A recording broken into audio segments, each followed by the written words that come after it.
That's the moment the Party for Socialism and Liberation says was inaudible in the critical incident video showing the police shooting that killed Adam Sykes.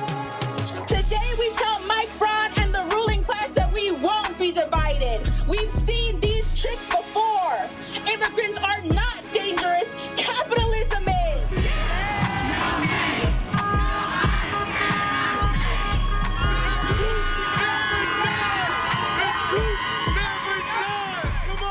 So Dani, I know that you got us on camera today. What's up with that? I got us on camera today. So today is our 1-year anniversary of Naptown People's Radio, which is wild and amazing that we've been doing this for a year. Talk about the road ahead is long, as we always say.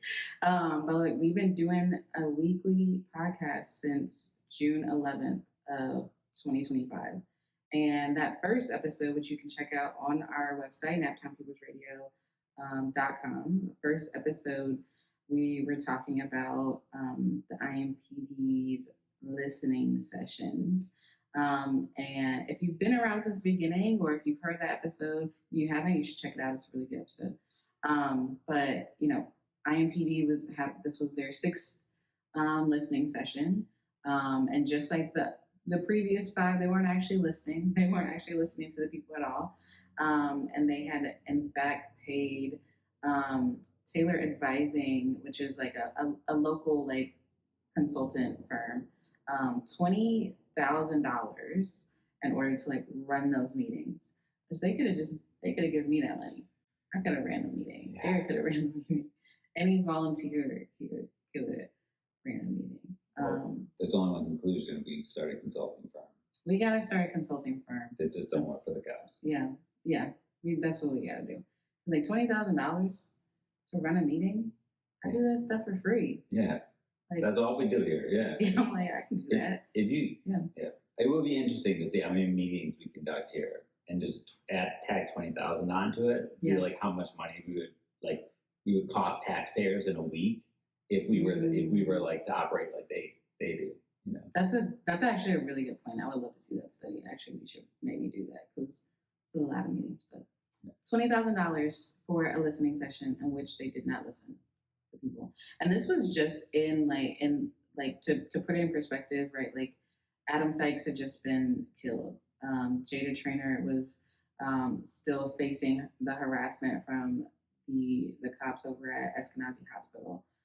Eric Taylor, like we were talking about Eric Taylor and his murder as well, or his manslaughter, legal terms. But 2023, just 2 years prior to that, was like a killing spree for IMPD, and yet they have these listening sessions. IMPD had these listening sessions to continue to not listen to people, and so it's been a year since we had that episode, and so we wanted to kind of celebrate and do something different by recording, being on camera, which is not nerve-wracking at all, but wanted to do something different for listeners and for like everybody who has supported us, and also those who like don't know about us yet. This is a cool way for people to find out about Naptown People's Radio. Yeah, and find out like where to get the real independent, objective analysis of what's happening, mostly in our city, also in our state, also, nationwide and globally. But, that's what we're here to do. As Dani says every time, like we bring you the news from the perspective of the people, not our oppressors. Because, as Malcolm said, if you're not careful, the newspapers will have you loving the ones doing the oppressing and hating the ones being oppressed. Mm-hmm. And that's all too true. And that's all that the bourgeois media really serves to do. And in Indianapolis, there's no socialist, let alone truly alternative, objective media that is going after these issues. And to also say, because we're involved in this, we're not just making the news, we're making it happen. Absolutely. Like, we're not just sitting back from our, analyzing it like, they should have done this better. They should have done this better, right? Because we're them. I was going to say, we do that. We do that. Yeah. But we're them. Absolutely, yeah. We go and we do the thing, and then we're like, okay, how can we make it better? Not just like sitting on our laptops and our computers, like eating our popcorn. I like popcorn, but like not just doing that and doing it from like an objective perspective. Like we in it, you know. Yeah. So yeah. In it to win it for sure. And what do we win? What do we win? What do we want to win? I mean, we trying to win everything. That's the point, right? We're trying to. Me and Derek, we revolutionaries, right? That's what we're trying to win. We're trying to win our freedom, you know, and we're trying to not just our freedom, but everyone's freedom, you know, the people. Yeah, liberation for all. That's right. Yeah. Yeah. Right. So that's why I got you on camera today. I got you. All right, Yeah. that makes sense. I'm with it. We can proceed. Okay. All right. So I'm glad you approved. Because even if I didn't, we wouldn't. We would have still did it. So. Happy Pride, y'all, and welcome to another episode of Naptown Radio. This is a weekly podcast brought to you by the Indianapolis branch of the Party for Socialism and Liberation. I'm your host, Dani Abdullah. I'm here with my comrade and co-host, Derek Ford. We're here to guide you through the pressing issues facing Indianapolis from the perspective of our people, not our oppressors. And as organizers involved in these issues, we're not just talking about the news, we're making it happen. So this week we sat down with Abby Morgan, who is an organizer with Action Neighbors, which is a subgroup of the Indie Action Coalition. So Action Neighbors has a Fourth Amendment campaign that they're trying to get small businesses in Indianapolis more involved in. And it's a way to keep ICE out of our city. And, you know, that work starts with us. So it was really cool to sit down with Abby and learn more about that coalition. And I was able to go to one of the meetings, which is where I met Abby. So I'm excited for everyone to hear that conversation. But before we hear from Abby, we're going to hear from Derek in the Naptown Breakdown. What she got for us today? All right. Well, two things. We usually start at the international level, so I think we can do that as well.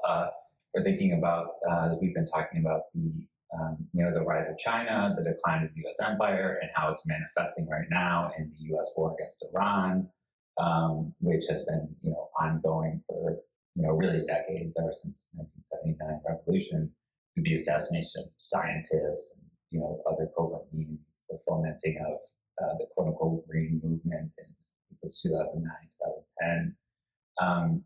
But now it's like a war, right? And the Democrats just passed a resolution against the war, but that's really symbolic because Vietnam wasn't a war. It was a military action, right? But Trump knows that he's losing. And interestingly, how to bring it back home is, BP, British Petroleum, which was originally the Anglo-Iranian Oil Company, right? Mm-hmm. So it's like, has a lot of, has its foothold in northern Indiana. And they've been on lockout for several months, right? And so they've got, non-union people working not only in Indiana, but manning the ships, right, that are trying to enter the Strait of Hormuz. Okay. And let's just say that's not working out well. Right. They're losing gallons and gallons of oil to stupid mistakes. People breaking barges because they don't know what they're doing. And so that's, coming back home, right?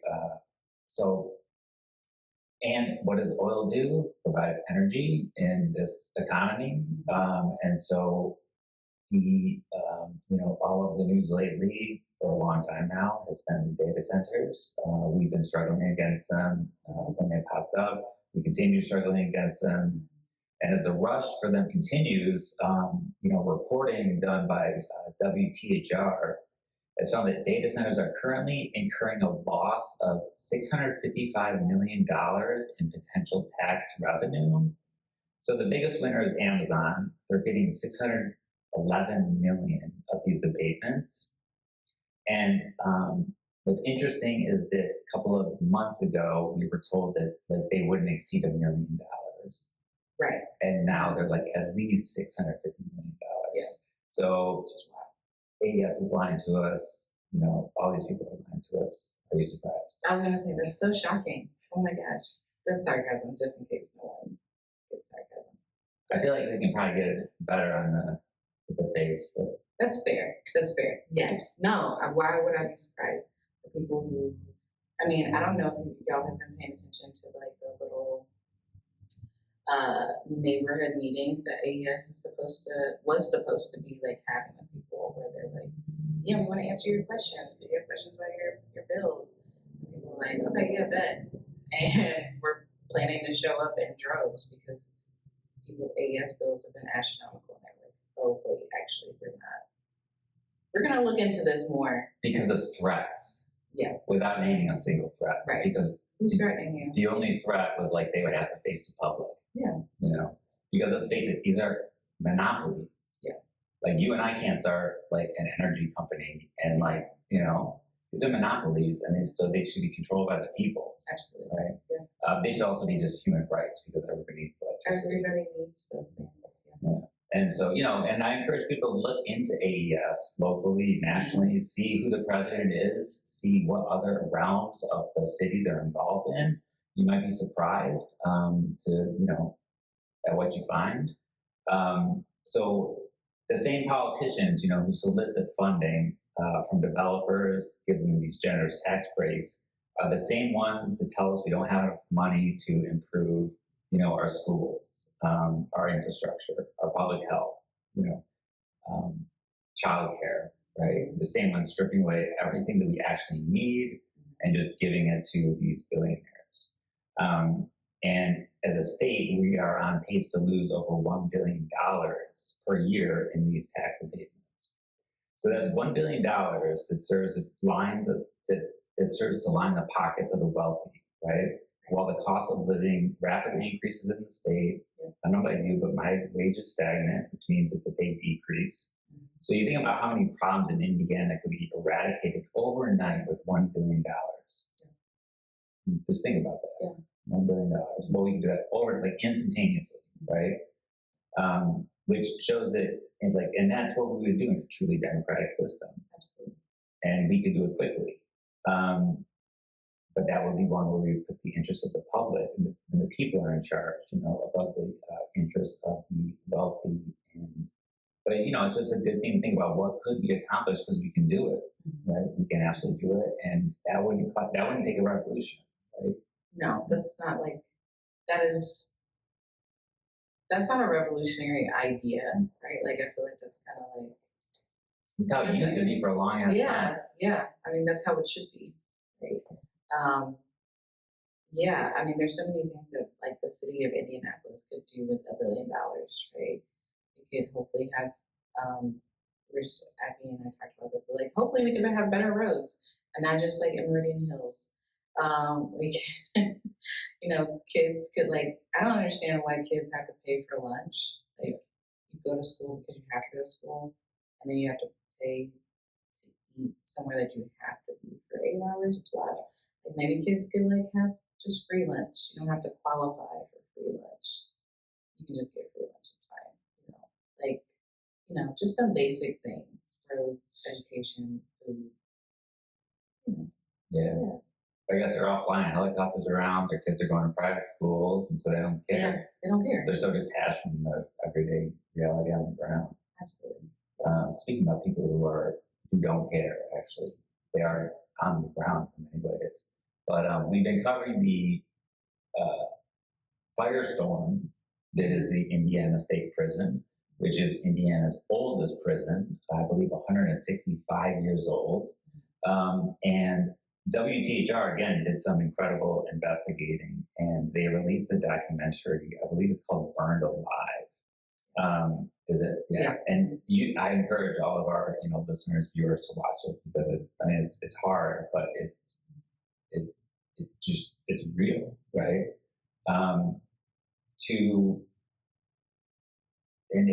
You know, they were not happy with that. And, you know, props to WTHR for doing that because it takes a lot to stand up against the IDOC because the only people who basically have control over them is the governor, you know, other than the, you know, force of people.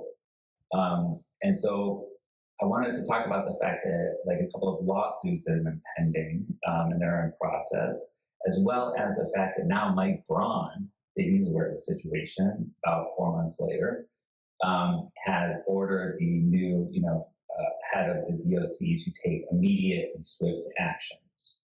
Now, I'd like to remind our viewers that and listeners that originally the was it $2.7 billion construction of a new prison in Westfield, which is 15 miles away from ISP, was intended to replace both Westfield and ISP. Right.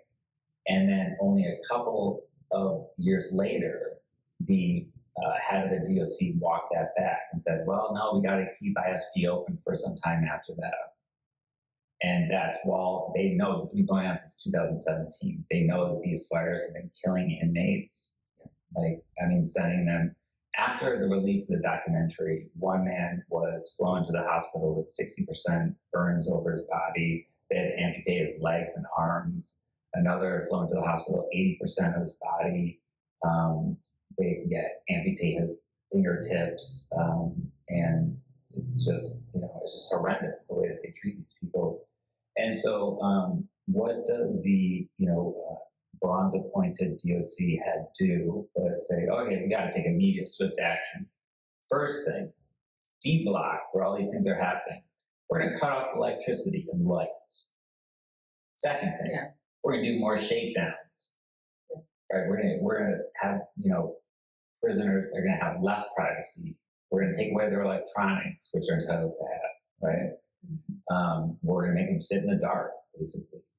Second thing, training, blah, blah, blah. Third thing, intense monitoring. So basically even more and more surveillance on the prison population because, that's an explosive population and they are scared as, I'm not supposed to cuss in here, according to Dani, but they are scared as of the prisoners uniting and, revolting because some of these fires are sparked as in protest. Right? Think about Red Onion Prison when people are self-immolating to get the hell out of there.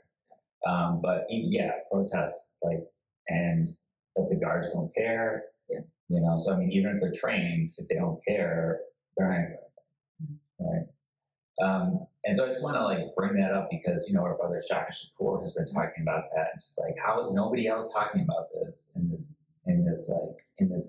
It's wild because not only is it just billions of dollars being sent to do what exactly? First off, you lied. Billions of dollars being used to imprison more people,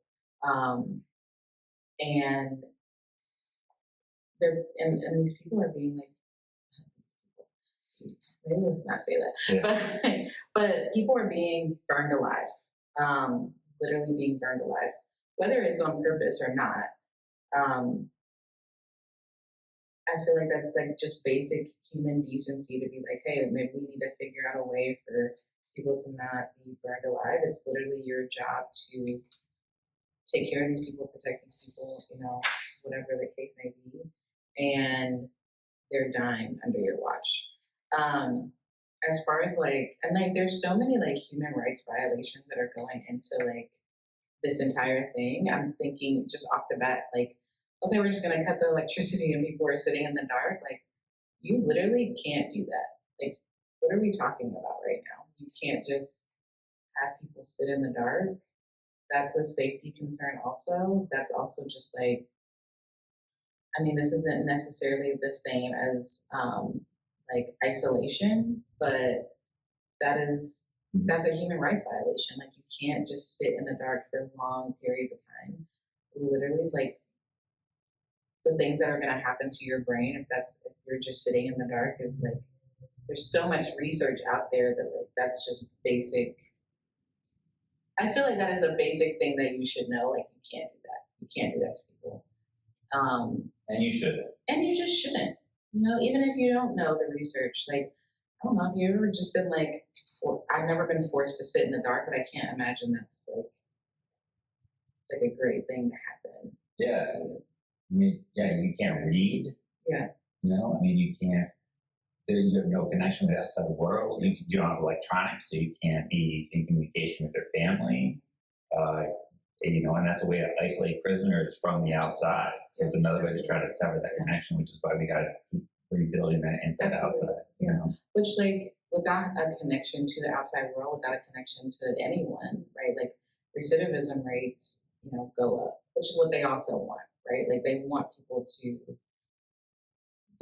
have like their mental health compromised. They want people, mental health is already compromised because you're in prison, and that's already trauma. So start there.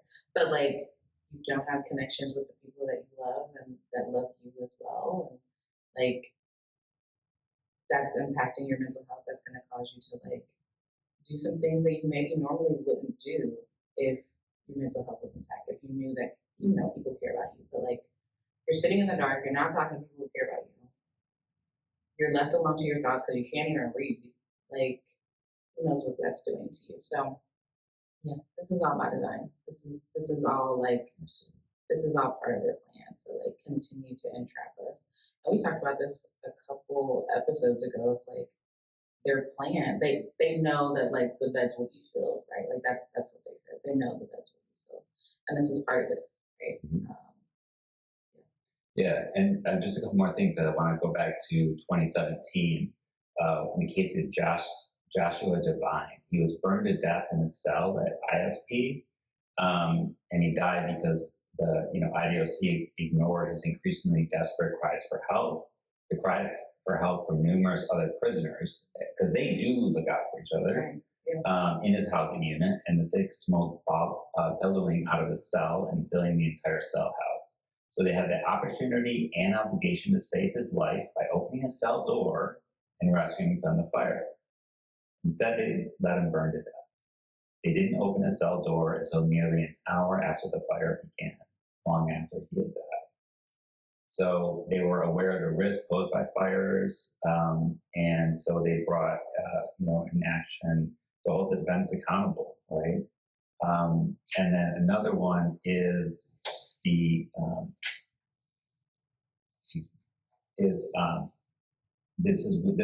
demanding a jury trial, right? Basically because the facts of the case, right, are most favorable to the plaintiff, right? And they also bring in other defendants. Other defendants. So officers Rodriguez, we didn't want to say their names. Say their names. We say the victims' names. We also say the perp's names, right? Rodriguez, Abbasi, and Blakey. They were the three COs that night on duty in a B cell house when the fire began. They were working a night shift, and they are the ones who just completely ignore the cries for help, because they don't really see these people as, people. Yeah. And unfortunately, that's all too often the case. And then also, this is not long ago, January 14, 2023, Michael Smith burned to death in a cell at ISP because the defendants ignored the serious risk that, people would be seriously injured or killed by fires in prisons. So when a fire started in a cell on January 14th, they ignored his desperate cries for help. The script is, kind of the same. And these are just two suits, right, that are pending. And, that's not going to bring your lives back, right? Who knows? These people shouldn't even been in prison in the first place, right? And, Shaka Shakur, talks about this in Manifestations of Thought, which we really recommend everybody read. But talks about how to just, we need to rebuild the prison movement, because not only are, in one sense, all prisoners are political prisoners because they're prisoners of the system. Right. Yeah. We also have our political prisoners in there who are our leaders, and we got the movement's nothing about leaders. We lose our leaders, man. We got nothing. So we want to do this for them too, and also just basic human decency. I mean, I don't care what you did. You should not burn alive in your cell. And it just goes to show, any other country in the world, if this happened once in China, the U.S. would be See? CNN, yeah. But it doesn't happen. It doesn't happen there because they don't have as many people in prison. Prisons are totally different. Same with Venezuela, right? Absolutely. So it speaks to the nature of the prison system. Why we need to just, get rid of this prison system for sure. Yeah. And liberate all these inmates. Close down ISP. There's the answer. You want to know what to do? Close that shit down. It's 165 years old. Close it down. Don't build a new one either. No. Because, and if you think, this is something Shaka says, like, if you think that they're building all these prisons just for, quote unquote, like, immigrants and, illegal or whatever, right? You're wrong. Because they can fill the beds 20 times over, right? They're preparing for a new era of repression because they know that the people aren't going to take it any longer.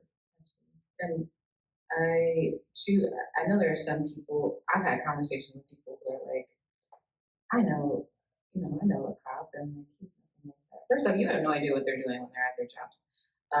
But like, I'm listening to like, I can't even imagine hearing someone screaming. And I can only imagine what these men sounded like. And those are only the two that we know about. Right? Like the two that are like, yeah, right, like that have court cases, right? Like, so there's so many more. But like, I can't imagine hearing someone scream because they're literally on fire, and then hearing others screaming like, he's on fire, help him, and just not doing anything, and like, I'm not gonna get too much into psychology, but like, there's no way that you can compartmentalize that. There's no way that you can be like that at work and then you leave that at work. Yeah. And you go home and you're like this great human being, and you're out and you're going to church and you're like this great person and you care about. There's absolutely no way that you can compartmentalize that. We spend most of our time at work, and we spend more time at work than we do depending on where you work. But for most of us, we spend most of our time working. Mm-hmm. There's no way that somewhere where you spend most of your time, you're able to like leave that attitude there and not let some of that bleed into other parts of your life. That's who you are. Yeah. That's who you are. Yeah. And so like, these officers who are like being, put on trial for murder, right? Like you essentially murder this person. You essentially like, I know that's like a legal term. Don't sue me. Involuntary manslaughter. Right. Right. But like, I'm not supposed to cuss on here. But like, do it. Come on, Dani, do it. Oh my god. But like, you're a piece of shit, dude. Like, like, there's no other way around this. There's no other way around this. Like, you are a horrible human being. And we should not let them go home to their families, who they probably abuse also, honestly. Probably. Which is why like cops have, the highest like rates of sexual assault and everything, right? We should not go home to their families and communities and not inform their communities about this. Absolutely. So that gives us some ideas about tactics we might pursue, in terms of raising awareness about this and the fact that these people are just callous, cold, calculating servants of the state. There's a racist dynamics at play 100%, and that we don't even need these prisons. People don't need prisons for jobs or anything like that. We can shut them down, and society would be like much better off for it. Yeah. And I mean, we're not talking about like people who are like, I don't say people who are murdering people, but like I'm thinking about women who I've worked with who are in prison and like they murdered like their abuser. Yeah. Like there was a woman who like got really big a couple years ago. She ended up like, I don't think she murdered her husband, but she shot her husband because she was a daycare owner and he was raping one of the kids. Why is she in prison? Yeah. Why is this woman in prison for shooting her husband who was raping a child she was supposed to be caring for? Yeah. She did her job. Yeah, she should be given a Presidential Medal of Honor from one of us. Yeah, like what are we talking about? Yeah. So like, I was gonna say, unless they murder somebody, but like, actually, why'd you murder him? Let's ask that question. Yeah. What happened? Is that murder? Is it murder? That's like forget him. Yeah. Yeah, we should be helping you actually. So, but like obviously, but like that guy should be in prison. Like you're harming children. Yeah. These billionaires, these dudes should be in prison. Like billionaires should be in prison, right? Like not people who are like trying to just live our lives. Who are protecting children,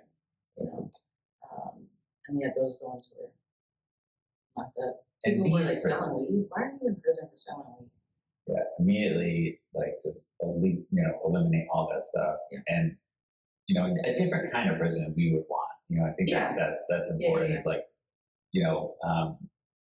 one of my comrades was telling me about visiting a prison in Venezuela, and the guards are unarmed, the cell doors are unlocked, they're making like counterfeit Nikes, they're calling each other comrades because they're trying to actually reintegrate them into a new revolutionary society, because these are cops who protected the old era, and so they need to be re-educated and see the error of their ways and enlightened, because we believe everybody has capacity to change. Yeah. And that's what we would build, that it would actually be rehabilitated, and not just, this is just punishment. It's a way to warehouse an entire segment of the population and subject them to just the most cruel and unusual punishment that we can get away with. Yeah.